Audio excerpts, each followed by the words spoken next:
esto. Okay. Eso es. Ok, vamos para. Ok, la semana pasada nosotros hablamos de renta fija. Okay. Y bueno, y dijimos que la renta fija era un contrato que permitía anticipar flujos en un mercado debido a que hay flujos ciertos en ese contrato que compensan la incertidumbre, ¿no? Y bueno, y fundamentalmente se basa en que yo entrego algo hoy y ese algo puede ser moneda o mercancía a cambio de que en un determinado plazo, ¿okay? O sea, cuando transcurre un tiempo, me devuelvan otro flujo que puede ser también moneda o mercancía, ¿no? ¿Okay? Esto de la palabra moneda y mercancía, eso está muy relacionado con el fenómeno histórico, ¿no?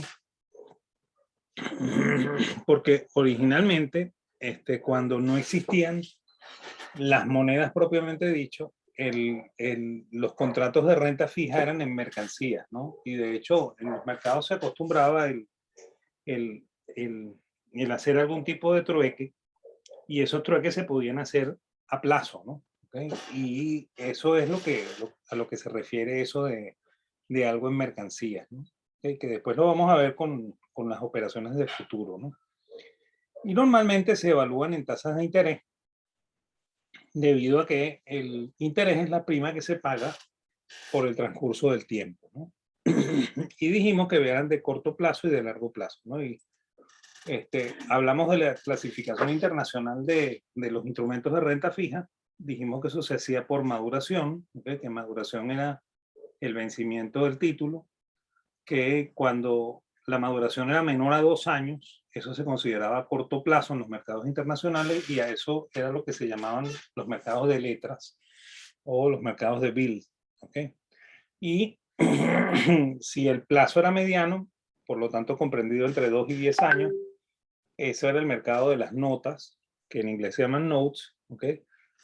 Y cuando la maduración es superior a los 10 años, entonces esos son los que en los mercados internacionales se llaman bonos o bonds en inglés, ¿no? ¿Okay? Dijimos también que en Venezuela la clasificación era distinta porque se usaba corto plazo menos de un año, largo plazo más de un año y se llamaba a todo bono. ¿Okay?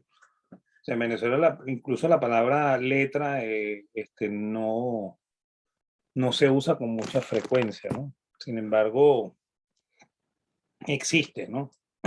Okay, y existen letras del tesoro, obvio, ¿no? Okay. No hablan nunca de notas del tesoro, pero sí de letras y bonos. ¿Okay? Hablamos de las bases de cálculo. Dijimos que la más común era la del año comercial o bancario, que correspondía a meses de 30 y años de 360. Dijimos que eso también correspondía al año lunar, ¿okay? Y por tanto era el calendario más antiguo que existe. ¿Okay?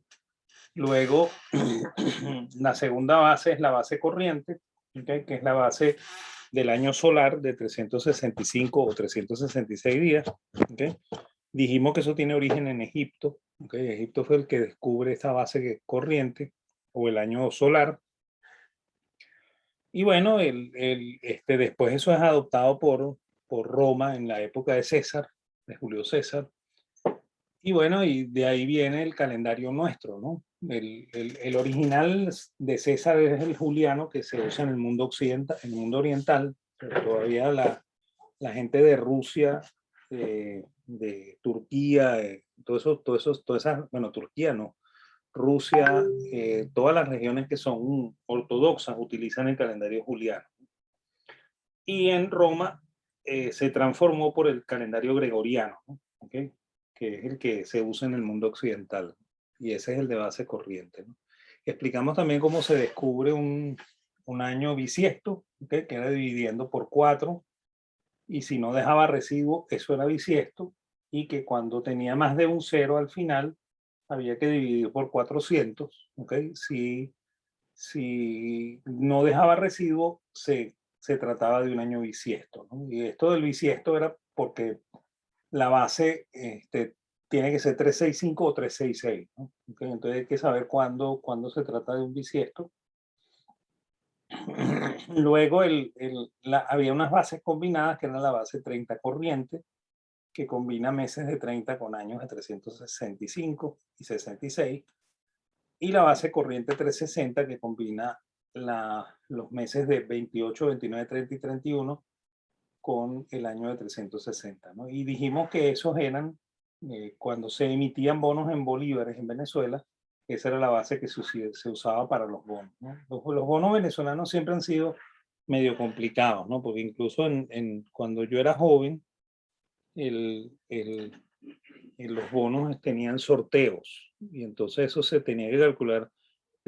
Todas las variables se calculaban con probabilidades, ¿no? Con la probabilidad de que te sorteen en el primer sorteo, y la probabilidad de que te sorteen en el segundo, en el tercero, y así sucesivamente, y luego un promedio para determinar el rendimiento promedio del bono, ¿no?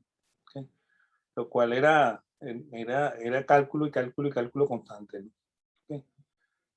Bueno, hablamos del corto plazo, hablamos del caso básico que es el cero cupón, ¿okay? Donde yo recibo un solo pago al final y hago un solo pago al inicio, ¿okay? Y esta es la fórmula que normalmente se usa para esos cálculos, ¿okay? Se pudiera usar una fórmula de tasa de interés compuesta, pero en términos de un año casi que da lo mismo compuesto que simple, ¿okay? Y bueno, vimos los usos, ¿okay? Vimos cuando cambiaba la tasa, cómo era que se obtenía un rendimiento adicional porque la tasa bajaba, ¿okay? O sea, cuando la tasa baja el precio sube y por tanto el rendimiento sube, ¿okay? Y eso lo vimos en este ejemplo, ¿okay? También vimos que nos servía para calcular tasa efectiva, ¿okay? Cuando el banco, por ejemplo, nos prestaba en la forma en la que ellos prestan normalmente, que es la forma del pagaré, ¿okay? Y bueno, y también vimos un cálculo de un bono cero cupón con un solo cupón al vencimiento, ¿okay? Que en realidad ya no es un cero cupón, sino que es un bono con un único cupón al vencimiento, ¿no? Cuando ya el bono tiene más de un cupón, ¿okay? El cálculo se hace más complejo, ¿okay? Y bueno, en forma de resumen previo, dijimos que cuando el precio era 100, el rendimiento era el mismo cupón, ¿okay? Cuando el precio era menor que 100, el rendimiento siempre era mayor que el cupón, y cuando el precio era mayor que 100, el rendimiento era menor que el cupón, ¿okay? Luego nos metimos en los bonos de largo plazo, que que son siempre bonos con cupones, o casi siempre bonos con cupones. Es más, normalmente ocurre que cuando estamos en el mercado de letras, las letras normalmente son cero cupones, ¿okay? Y cuando estamos en el mercado de notas y bonos, ¿okay? Normalmente esos instrumentos tienen cupones, ¿no? Ojo que no quiere decir que eso es inamovible, ¿no? O sea que puede ocurrir que tengamos una letra con varios cupones, ¿okay? Igual que pudiéramos llegar a tener un bono de largo plazo, cero cupón. O sea que no es excluyente esta norma, ¿no? Pero lo normal es que cuando estamos en el mercado de letras, normalmente estemos con cero cupones, ¿okay? Y cuando estamos en el mercado de bonos, normalmente estamos en bonos con cupones, ¿no? ¿Okay? Dijimos que el bono, cuando tiene cupones, tiene tres tasas de interés, ¿okay? La primera tasa es el cupón, que corresponde a la tasa nominal de interés, ¿okay? Dijimos que esa palabra cupón provenía de que cuando se emitían físicamente los bonos, el bono tenía una serie de estampillas con las que se cobraban esos intereses y esas estampillas se les llamaba cupones, ¿no? ¿Okay? Y de hecho, por eso es que se adoptó el término cupón para denominar la tasa nominal de interés. ¿Okay? Y bueno, en función del precio relacionado a esa tasa nominal de interés, nos daba un rendimiento, que es la segunda tasa, que se llama rendimiento corriente, que es la tasa efectiva recibida por el inversionista por la vía de los intereses relacionados al precio, ¿no? ¿Sí? Había un tercer rendimiento que se llama rendimiento al vencimiento, que corresponde a la tasa interna de retorno, ¿okay? De los flujos del bono, ¿okay? Que por supuesto cuando yo pago prima, ¿okay? Cuando pago más que 100%, entonces eso va a representar una pérdida a largo plazo, porque yo pagué, por ejemplo, 105 o 110, ¿okay? Y voy a recibir 100, ¿okay? Por lo cual voy a perder 10, bueno, 5 o 10 unidades monetarias a lo largo de 10, 15 o 20 años. Y eso va a reducir mi rendimiento. ¿Okay? De la misma forma, si yo pagase descuento, por ejemplo, si yo pago 90%, entonces voy a recibir 100 al final, por lo cual a lo largo de la vida del bono yo voy a recuperar ese valor adicional, porque estoy pagando 90 y me van a pagar 100. ¿Okay? Entonces eso va a determinar que el rendimiento sea mayor que el cupón. ¿Okay? Entonces eso se calcula con la tasa interna de retorno, ese es el rendimiento del vencimiento. ¿Okay? Y yo creo que no lo comenté en la clase pasada, ¿no? Pero es necesario comentar que la tasa interna de retorno solamente tiene sentido financiero para los cálculos de bonos. ¿Okay? Hay libros de finanzas y libros de ¿cómo se llama? De matemática financiera que aupan al alumno a hacer los cálculos de evaluación de inversiones con tasa interna de retorno, ¿no? Y la tasa interna de retorno solamente tiene sentido financiero para un bono de tasa fija. ¿Okay? Cuando el bono ya es de tasa variable, la tasa interna de retorno pierde todo sentido. ¿Okay? Y bueno, y peor todavía cuando se trata de acciones. Pues, cuando se trata de acciones, el cálculo con tasa interna de retorno no tiene ningún sentido financiero. ¿Okay? A pesar de lo que dicen los libros de finanzas, ¿no? Eso es usar matemática sin razonamiento. ¿Okay? Eso pasa con cierta frecuencia en nuestra disciplina. ¿No? Ok, bueno, hicimos un ejemplo de un bono, que ese es el ejemplo que se mantuvo durante todo el curso, durante toda la clase, las dos clases. Era un bono de 5 años, ¿okay? Un bono con maduración de 5 años, con cupones semestrales a la tasa del 12% anual. ¿Okay?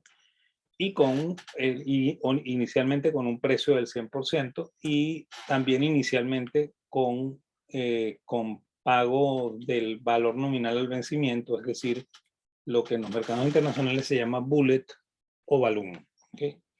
En algunos libros escritos en España o traducidos en España, se traduce esto como bono bala. ¿Okay? Y también como bono globo. ¿Okay? A mí eso de verdad me parece ridiculísimo, ¿no? Entonces yo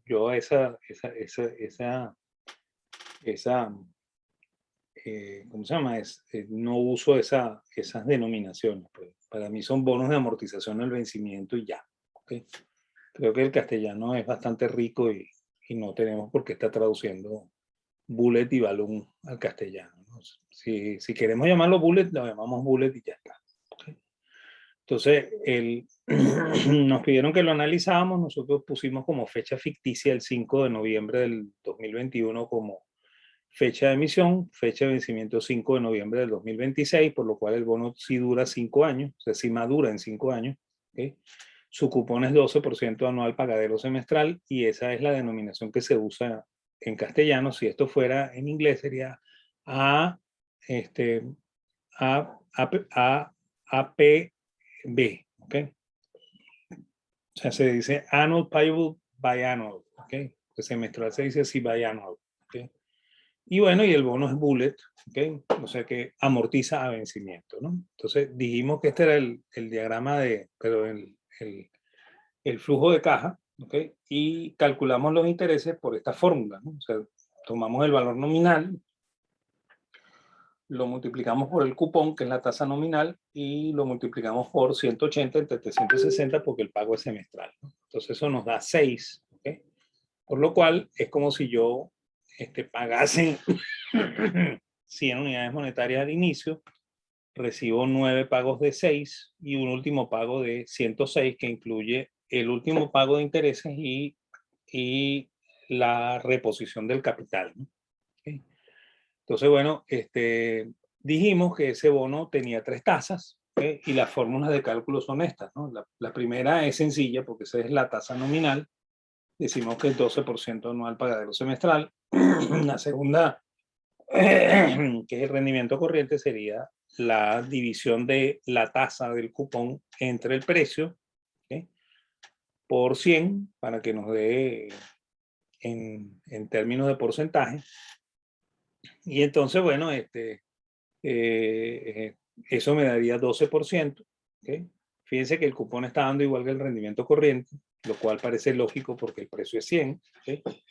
Y bueno, y lo otro sería calcular la tasa interna de retorno, ¿no? Yo, por ejemplo, me pondría en Excel, vaciaría estos datos, ¿okay?, en una columna, ¿okay?, y aquí, abajo del 106 pondría una formulita que diga, dame la tasa interna de retorno de ese flujo que está antes. ¿Okay? Excel normalmente me va a dar 6, ¿okay?, porque Excel cree que los flujos son anuales. ¿Okay?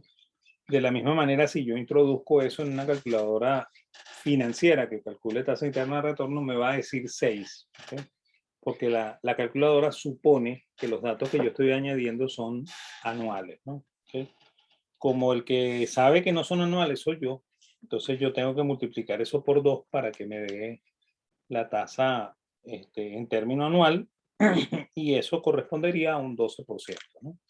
Por lo cual se cumple perfectamente que cuando el precio es 100, ¿ya?, las tres tasas son iguales, ¿no? ¿Okay? Eso es una norma que ocurre en bonos con cupones, igual que antes en los bonos, bonos con un solo cupón, también ocurría que cuando el precio era 100, la tasa era exactamente igual a la tasa de rendimiento. ¿Bien? Acuérdense que con cero cupón solamente calculamos un rendimiento, ese rendimiento coincide con la tasa interna de retorno. Ok, ok, dijimos que podíamos calcular más cosas y de hecho tratamos de probar primero si efectivamente la tasa interna de retorno era 12, ¿okay?, y lo hicimos calculando los flujos de caja descontados, o sea que descontamos estos 10 flujos a la tasa del 12%, ¿okay?, que debería ser la tasa de rendimiento al vencimiento. Y cuando lo hicimos, sumamos y encontramos que el valor daba 100, que es exactamente el precio, ¿no? ¿Okay? Perdón, que es exactamente el precio, por lo cual el valor presente neto de esto es 0, ¿no? O sea, 100 menos 100 da 0, ¿ok? Por lo cual 12% es la tasa interna de retorno de este flujo de caja, ¿no? O sea, ahí se demuestra que efectivamente 12 es la tasa de rendimiento al vencimiento de eh, ¿cómo se llama? De este flujo de caja. ¿Okay? Y bueno, dijimos que también podíamos seguir haciendo más trabajo, ¿okay? Podíamos multiplicar los flujos de caja descontados que habíamos conseguido por el valor de n, ¿okay?, y encontrábamos una sumatoria, ¿okay?, de ese resultado, y con eso podíamos calcular la duración, que es el periodo de recuperación de la inversión teórico, ¿okay?, que se mide en años, y estima el precio al cual en promedio se debería recuperar la inversión inicial. ¿Okay? El, este, eh, esa duración sale por la aplicación de esta fórmula, o sea, tomaría la sumatoria de los valores de n por flujo de caja descontado, ¿okay?, lo divido entre el número de pagos que yo hago en un año y lo multiplico por la sumatoria de los flujos de caja descontados, ¿no? Volviendo un poquito atrás, esto es n por f de n, ¿okay?, FCD, ¿okay?, o FCD por n, eso da 780. Este es el flujo de caja descontado que me da exactamente el precio, ¿okay?, por lo cual si yo coloco esos valores ahí me da la duración, ¿no? Y la otra medida que se podría calcular aquí es la duración ajustada, o en inglés adjusted duration, ¿no? Y dijimos que eso lo había descubierto un matemático de apellido Macaulay, ¿okay?, a principios del siglo XX, ¿no? Además, a principios del siglo XX se hicieron muchas cosas con respecto a finanzas y a riesgo, ¿no? ¿Okay? Sin embargo, siempre se dice que todo comienza con el trabajo de Markowitz, ¿no? Pero eso no es totalmente cierto, porque aquí Macaulay hizo esto, se puso a estudiar a los bonos y determinó estos valores que se le llama así duración y duración ajustada. ¿Okay? Y había un francés de apellido Étudiant, ¿okay? Así como estudiante en francés, ¿okay? Que curiosamente era el hijo del cónsul de Venezuela en París en la época de Guzmán Blanco, ¿no? Que ya a inicios del siglo XX, ¿okay? Él estaba haciendo su doctorado me imagino que en la Sorbona, ¿no? Creo que sí es en la Sorbona. Y entonces él hizo un estudio sobre el, el comportamiento de las acciones de la Bolsa de París, ¿okay? Y aplicó, ¿cómo se llama esto? El, lo que se llama la caminata aleatoria, ¿no? ¿Okay? Que a veces se usa también en los cálculos financieros, ¿okay? Para determinar el comportamiento de las acciones, ¿no? Entonces él matemáticamente hizo un ajuste ahí y demostró que supuestamente las acciones se comportaban de acuerdo a la caminata aleatoria, ¿no? ¿Okay? A mí todos esos trabajitos que me dan es risa porque eso en realidad son aplicaciones de matemática tratando de ajustar, ¿no? ¿Okay? En realidad las acciones no se comportan así, ¿no? Y si ustedes tratan de predecir el comportamiento de las acciones con eso, bueno, estadísticamente lo pegan, ¿okay? Pero en la vida real no lo pegan, pues, ¿okay? Por eso es que es muy difícil hacer dinero con ese tipo de, de modelos, ¿no? Entonces, yo siempre soy claro con los alumnos en eso, ¿no? Bueno, volviendo al caso de Macaulay, entonces si nosotros calculamos la duración, ¿okay? La duración nos daría el flujo de caja descontado por N, que es 780,1692, ¿okay? El número de pagos en un año es 2 porque es un semestre, o sea, porque son semestres los pagos, ¿okay? Y el flujo de caja descontado es 100, ¿okay? Por lo cual el bono recupera inversión en 3,9008 años, ¿okay? Entonces, eso es el promedio de recuperación estimada de la inversión teórico, ¿okay? Ojo que no es el verdadero promedio de recuperación, nosotros hicimos algún jueguito deductivo para darnos cuenta de que eso no era tal y como decía, ¿okay? De hecho, 3,90 es un poquito después del semestre, o sea, un poquito antes del octavo semestre, ¿okay? Un poquito antes del octavo semestre, nosotros habremos recuperado a razón de $6 semestrales, $42, ¿okay? Y nosotros pagamos 100, ¿okay? O sea que nosotros no hemos recuperado la inversión, ¿okay? Entonces, eso es un promedio teórico, ¿okay? No es exactamente el valor, sin embargo, se utiliza en finanzas para hacer los cálculos, por ejemplo, de las curvas de rendimiento, ¿okay?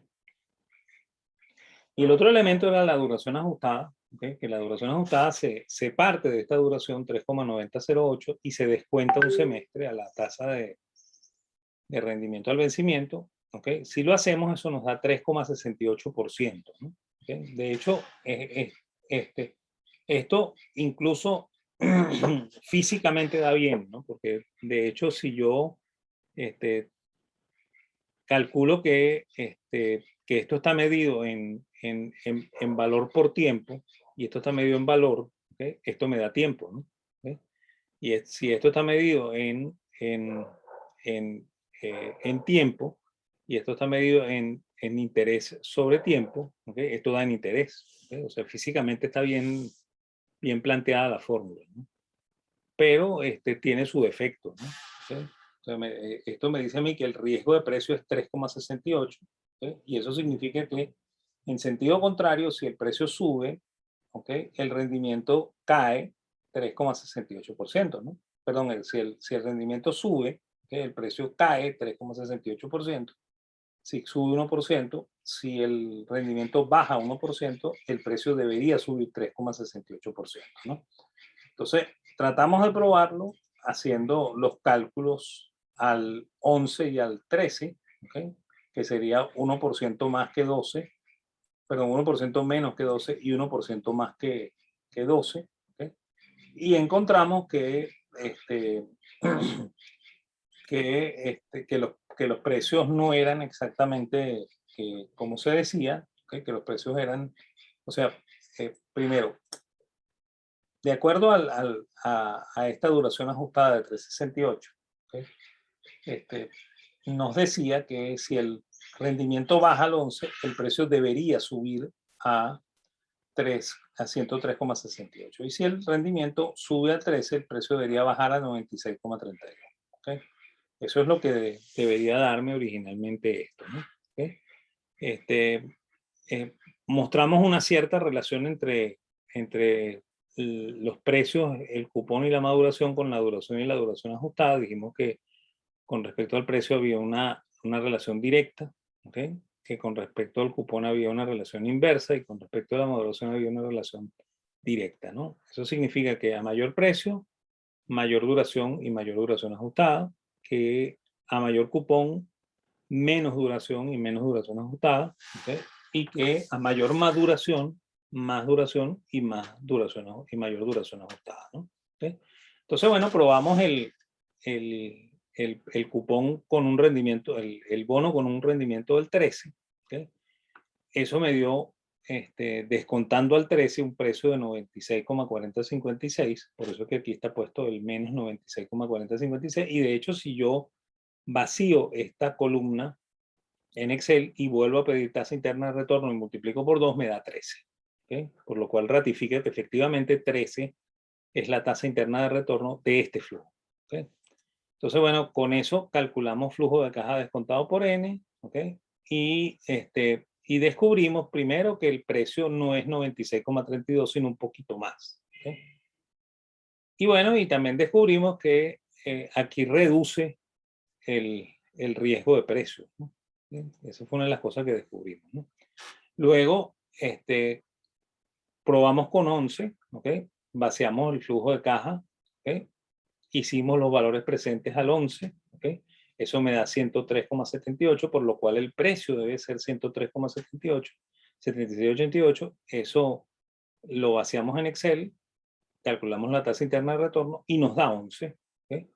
Por lo cual, este precio es efectivamente el precio que determina un rendimiento del 11, ¿no? ¿Ok? Calculamos el flujo de caja descontado por N y, bueno, en primer lugar descubrimos que el precio no corresponde a 103,68, sino un poquito más. ¿Okay? O sea, había un error ahí de estimación. ¿Okay? Y también descubrimos que la duración cambia en este momento, ¿no? ¿Okay? Y la duración ajustada, ¿no? Entonces, estos eran los resultados que obtuvimos. Fíjense que a menor precio, menor duración y menor duración ajustada. A mayor precio, mayor duración y mayor duración ajustada. ¿Ok? Y bueno, también descubrimos una cosa interesante, ¿no? Que el cupón, cuando el precio es igual a 100, las tres tasas son iguales. Cuando el precio es menor a 100, el cupón es la menor de las tasas y el cupón será menor que el rendimiento corriente y el rendimiento corriente menor al rendimiento del vencimiento. Y que cuando el precio es mayor que 100, ¿ok? La menor de las tasas es el rendimiento del vencimiento, ¿ok? Y la progresión sería cupón mayor que rendimiento corriente y rendimiento corriente mayor que rendimiento del vencimiento. ¿Okay? Bueno, descubrimos que había una convexidad en el bono, ¿okay? Y esa era la razón por la cual ocurría ese error, porque cuando yo estimaba el precio con la duración ajustada, o sea, usando la duración ajustada para estimar el riesgo de precio, ¿okay? Yo estaba metido en la primera derivada de esta función que yo no conozco, ¿okay? Y el error es este error de aproximación que está aquí, ¿okay? Que en la medida en la que yo me voy alejando va creciendo de una manera muchísimo, muy importante, ¿no? ¿Okay? Y bueno, esa es la bendita convexidad del bono, que es lo que hace que la duración ajustada no funcione exactamente como predice. ¿Okay? Sin embargo, comentamos que en la medida en la que yo me voy alejando, bien sea porque el precio se hace más cercano a cero o porque el precio se hace más cercano al infinito, Entonces, en la primera derivada se va pareciendo más a la función convexa, ¿ok? Por lo cual el error de aproximación va disminuyendo en la medida en la que yo me alejo del 100%, ¿no? El error máximo ocurre cuando el precio es 100%. ¿Ok? Entonces, por eso es que pudiera decir que la duración ajustada puede ser un buen indicador del riesgo de precio, pero indicador nada más, ¿ok? No es el riesgo de precio absoluto, ¿no? ¿Ok? Y bueno, también esa duración me permite calcular los cero cupón equivalentes, ¿no? Que es lo que se hace normalmente cuando se va a hacer un estudio ¿cómo se llama? De curvas de rendimiento, ¿ok? Entonces, en el caso del primer bono, como es 3,9008 años, ¿ok? Entonces, como ese bono rinde 12, ¿ok? Yo puedo calcular el precio, ¿ok? De esta manera, pues tomando un cero cupón en forma de tasa de interés compuesta, ¿ok? Y descuento el 100 al 12% por el término de la duración, y eso me dice que el precio que yo debería pagar debería ser 64,2703. ¿Ok? Ok, eso me permite, como comenté, hacer curvas de rendimiento, ¿ok? Que las curvas de rendimiento son la combinación de bonos similares eh, del mismo grupo, ¿ok? Relacionando duración con tasa de rendimiento, ¿no? Y que nos podía dar positiva, plana o negativa, ¿ok? O invertida, ¿ok? Ok, vamos a pararlo aquí y seguimos en el siguiente video, ¿no?